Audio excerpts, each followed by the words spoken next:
I've said this in the past, leader on top is nothing but the manifestation of you. If you want riots on daily basis, leader will ensure the best riots in the history of our country. But the day people of India, when they start asking for quality of life, leader on top will ensure that you get that. The day people of India make jobs, clean air, taxation structure their priority, India will change. And that India will change for the better. It is our duty to ensure that more people learn to critically analyze the work of the government. Because if you stay aloof from politics, you will always end up being governed by your inferiors. So please have this spine to stand for right things in life. The principle of no taxation without representation has influenced all modern democratic systems. You will survive and you will live for the government, and the moment you lose your job, what will government do? Will government come to your rescue? Will the government provide your kids high quality education or high quality healthcare? In India, even the severance check, it is taxed. How can you tax that? The person just lost a job. Instead of providing assistance in finding a job or helping that person survive through hard times, you're taxing him further from the severance check. Because the middle class will pay their income tax whenever they earn. They will pay tax on the investment, capital gains tax. They will pay tax on the air that they will breathe, because government will have no incentive to provide them services, not even clean air to breathe. Middle class in India is buying air purifiers. It's going to become a $1 billion industry, air purifiers. What is the need? Because governments do not care about you. And why should they? This fact that 95% of India does not pay income tax, it's a dangerous thing. No one will make this a political issue, but this has to be a political issue. It ruins the poor class, the middle class, and the rich will, of course, they will fly. GST, road tax, fuel cess, entertainment tax, Swachh Bharat cess, education cess, so on and so forth, and go on and on. India has incredibly narrow direct tax base, and this is from where the tax fraud in India begins. It is this narrow tax base that forces the government to squeeze the middle class and also the poor class. And I will tell you how that happens.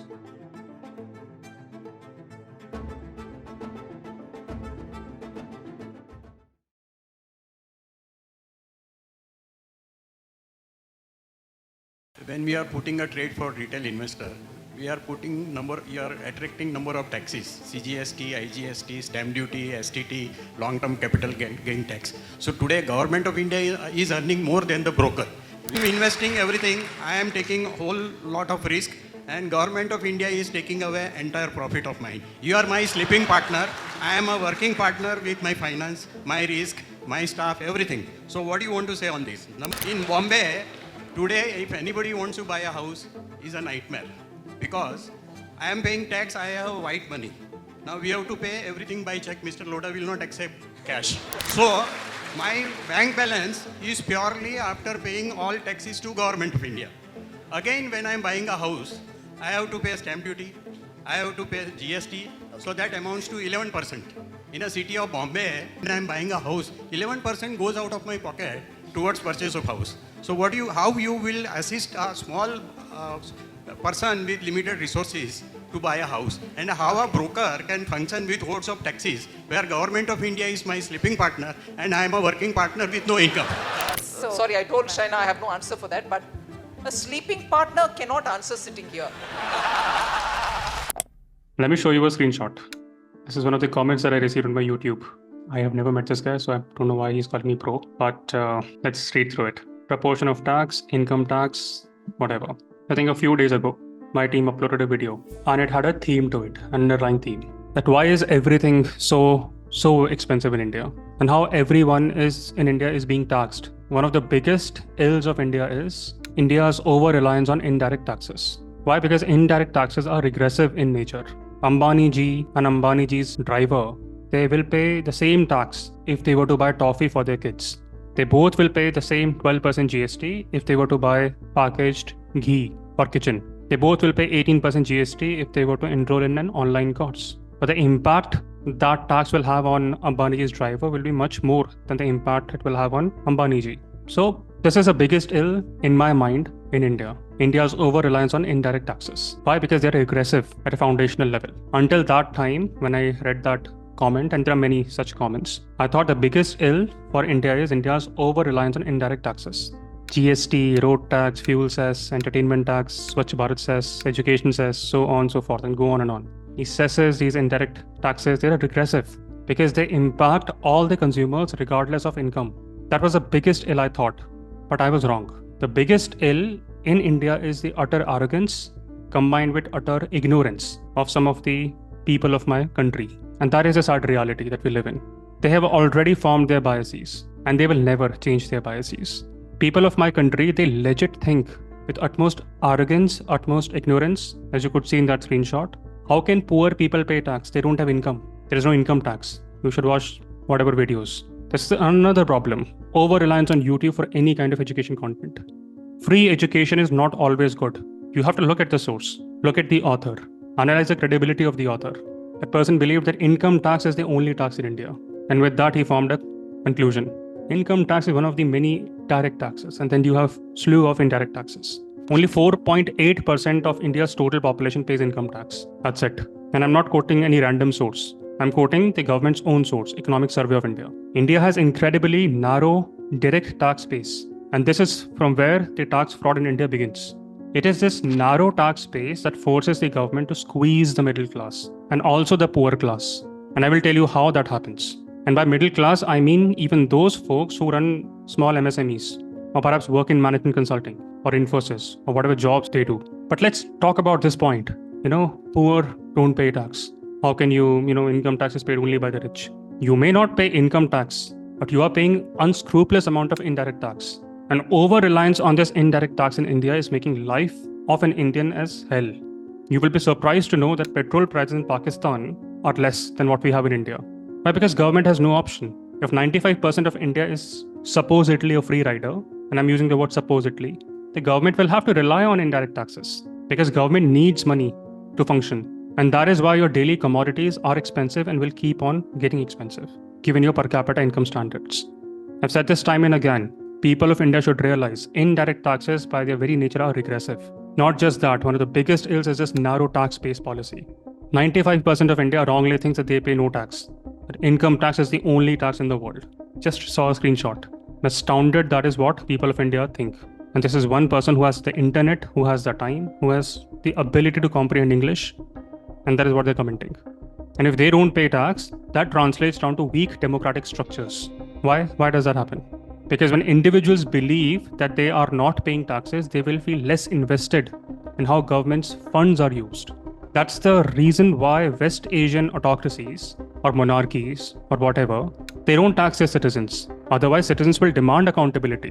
What is happening with my money? They will ask this question. This is the playbook that even our government is also shamelessly deploying and employing.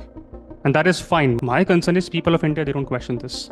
95% of India will not scrutinize the government. They will not demand any accountability on how tax revenue is spent. Why? Because they think they do not pay any tax. See, zero income tax. For us, income tax is the only tax in the world. What is the fundamental problem here? The fundamental problem is around the concept of social contract. What is this social contract? Something that we saw in the age of American Revolution. No taxation without representation. Just reverse that. How will you hold your representatives accountable if you think you don't pay any tax? Forget about how. Why would you hold them accountable? If you're getting things for free, or if you're made to believe that something is offered free to you, why would you question that? And by the way, in true honesty, nothing in this world is free of cost. If I want the names of 100 misfitters in the UPSC PDF next year, there is a reason. Because my personal reason, my credibility will be on the line. And that is why that will force me to work extremely hard every day. This feature of narrow tax base in India, it is a devastating feature.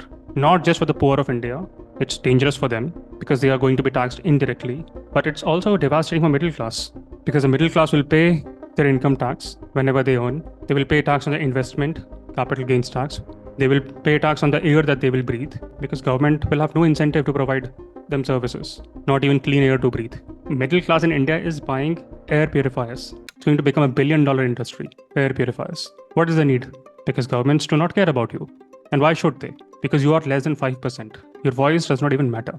You will survive and you will live for the government. And the moment you lose your job, what will government do? Will government come to your rescue? Will the government provide your kids high quality education or high quality healthcare? In India, even the severance check, it is taxed. How can you tax that? The person just lost a job. Instead of providing assistance in finding a job or helping that person survive through hard times, you're taxing him further from the severance check. And that person will not say a thing. Why? Because brainwashed. WhatsApp University, YouTube, these are our sources of education. Never picked up a book in my life. And sadly, middle class don't even have time to participate in politics. Forget about participating in politics. Middle class has no time to even learn about politics. The person commenting with ignorance and arrogance on my YouTube, in all likelihood, he would be from that middle class. Access to internet, understands English, and has the audacity to confidently say that you are wrong. India does not have high taxes because people don't pay taxes. Only some people pay tax. That's the state of middle class. Instead of questioning the system or raising their voice or sharing this thought, they will question the messenger. What have you done? And because of this, wealthy will keep on thriving. The middle class, the poor middle class will keep on slogging. In return, they will get absolutely zero services because they will never hold the government accountable. The Ambanis and the Adanis for whom you're becoming spokesperson these days, they can buy golden passports very easily. Ambaniji's grandson, born in the US. There was a massive wedding in Jamnagar. Do you know who handled the air activity? Indian Air Force. At the request of India's Defense Secretary, the Chief of Air Staff authorized round-the-clock operations at the Jamnagar Air Base to facilitate wedding. Do you know who they hired to construct roads? Local contractors? No. Indian Air Force. I'm not kidding. Publicly available information. That's the reality. It's called Indian Air Force, not Ambaniji's Air Force. But today there is no distinction. Why are Indian Air Force personnel? Why are they constructing roads, pit stops, taxi tracks for a wedding? Are the wedding planners now? Apparently there was shortage of manpower provided by the Reliance, who stepped in Indian Air Force. Same thing happened in Gwalior. The funny part is majority of Indians will tell me, so what? See what Ambaniji achieved for Jamnagar, global city. Since 1947, this is a mindset that has ruined the country, where you fail to even see the usage of state's resources for private gains. This is something that got caught because it's a massive affair. What about the areas and issues that are hidden from public? For things that are in the public, you don't question that. And just a few days ago, we saw a video how a district collector harassed a COVID surgeon in Arunachal Pradesh on his sister's wedding because they can harass middle class at will. They have the state license to do so. And to be honest, Indians deserve this treatment. Why? Because for them, the most important issue is what? Masjid, mandir, non-veg food in Sawan ka mahina. And Ambaniji's wedding is not alone. Nareem Singh Tomar, his daughter's wedding. Indian Air Force again was engaged. Widen the tax base. This will ensure better quality of services because people will then hold their government accountable. They will question the government that my tax money just went. Some percent of my salary just went to the government. What has it done? But if 95% of India do not feel the pain, how will they question? Why will they question? Widen the tax base. It will strengthen the fabric of democracy. But governments will not do it. Why? Because they are smart. They do not want to be held accountable. But most importantly, the people of India will never ask. Why? Because they are the first order thinkers. Some are negative order thinkers. Can't even think in first orders. Widen the tax base, reduce a component of indirect taxes. Do not further squeeze the middle class. And what will happen to India if 5% of India also leaves the country? Millions have already left it. They're settling in Singapore, UAE, other parts of the world. In fact, our foreign minister's son, not an Indian, he's a foreigner. And he's smart because he knows there's no point living amongst the WhatsApp university graduates. His tax exemptions for everything would be a smart political move, but economically can ruin the country. We have to change this, and this change will be hard. But we have to take a stance. That may not be popular. Those stances will be in the benefit of my country, not specific political parties. And we have to think beyond party politics, think of India without biases. I've said this in the past, leader on top is nothing but the manifestation of you. If you want riots on daily basis, leader will ensure the best riots in the history of our country. But the day people of India, when they start asking for quality of life, leader on top will ensure that you get that. The day people of India make jobs, clean air, taxation structure their priority, India will change. And that India will change for the better.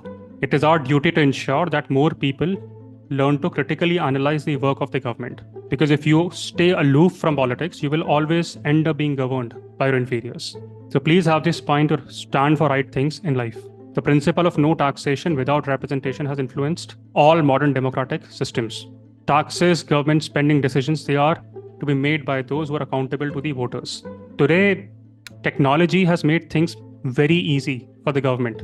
How they are using AI to see who earn more than 2 CR. Let's tax them, penalize them, ask for electoral bond. They're leveraging ML/AI in identifying those spikes in revenues of certain MSMEs. So this fact that 95% of India does not pay income tax, it's a dangerous thing. No one will make this a political issue, but it just has to be a political issue. It ruins the poor class, the middle class, and the rich will, of course, they will fly. And they're doing that already at scale. Virat Kohli has residency in London, proper residency. The new kid born in London. Benefits are there. It is in this context, let's talk more about money bill.